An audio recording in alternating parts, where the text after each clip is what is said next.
Halo anak-anak, bagaimana kabar kalian semua? Hari ini kita akan mendengarkan sebuah cerita berjudul Kancil, Kisah Sebenarnya. Buku ini ditulis oleh Kak Ayo dan digambar oleh Kak Iorch. Kita dengar ceritanya yuk.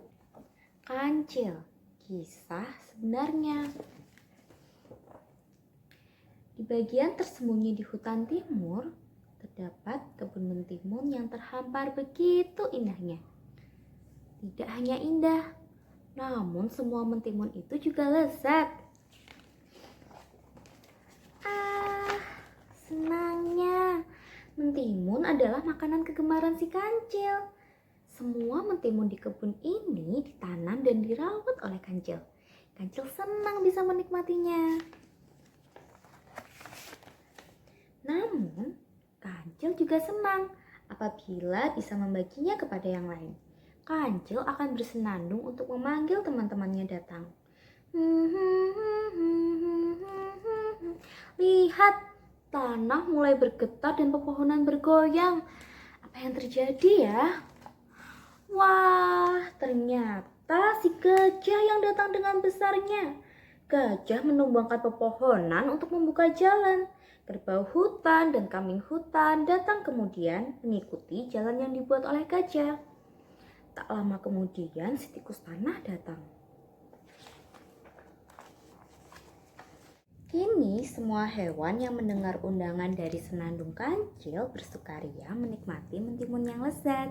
Kancil beristirahat dengan hati senang karena semua temannya turut merasa senang. Bagi Kancil, sesuatu yang baik perlu dibagi. Itu pula yang dilakukan Kancil keesokan harinya.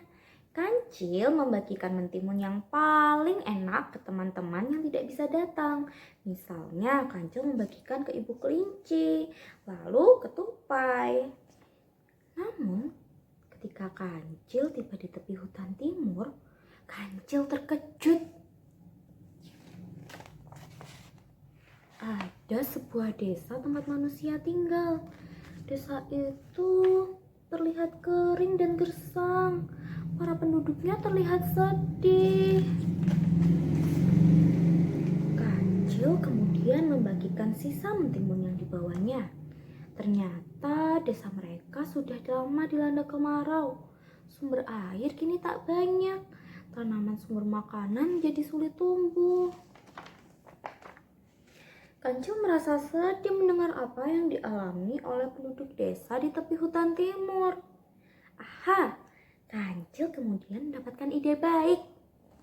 Kancil mengajak para penduduk desa masuk ke hutan timur, menuju kebun mentimunnya. Kancil membagi mentimun yang ada di kebunnya. Kancil juga mengajari caranya menanam mentimun. Bahkan di daerah yang sedikit air seperti di desa mereka, tanaman mentimun bisa tumbuh subur. Penduduk pun kemudian kembali ke desa. Kancil berpesan kepada mereka, sesuatu yang baik harus dibagi. Malamnya, Kancil kembali terlelap dengan hati senang. Hari ini Kancil telah membuat penduduk desa merasa senang. Berbagi yang baik itu menyenangkan. Berbulan kemudian, Kancil kembali ke desa di tepi hutan timur. Pohon mentimun mulai tumbuh subur. Tapi ada pohon mentimun yang tidak tumbuh subur di beberapa kebun penduduk. Ternyata beberapa penduduk desa memberi pagar di sekeliling sumber air. Bahkan kebun mentimun yang subur juga diberi pagar. Para penduduk desa tidak mau berbagi. Kancil sedih melihat hal itu. Kancil kemudian berusaha membongkar pagar yang mengelilingi sumber air dan kebun mentimun itu. Beberapa penduduk desa menangkap Kancil. Mereka mengira Kancil hendak mencuri mentimun. Kancil kemudian dikurung.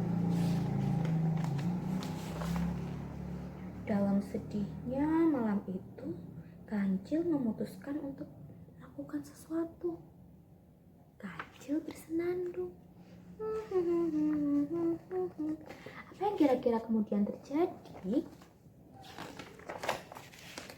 Dari arah hutan timur yang selalu hujan, air mengalir. Air datang dengan derasnya melalui jalan yang baru saja dibuka oleh gajah, kerbau hutan, kambing hutan, dan tikus tanah.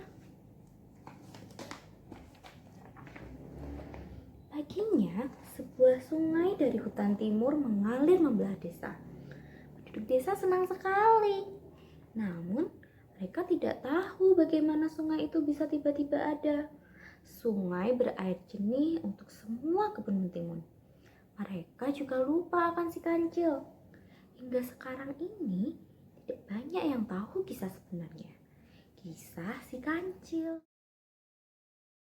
Demikianlah kisah dari si kancil. Bagaimana menurut anak-anak? Tokoh mana yang paling anak-anak sukai? Terima kasih dan sampai jumpa.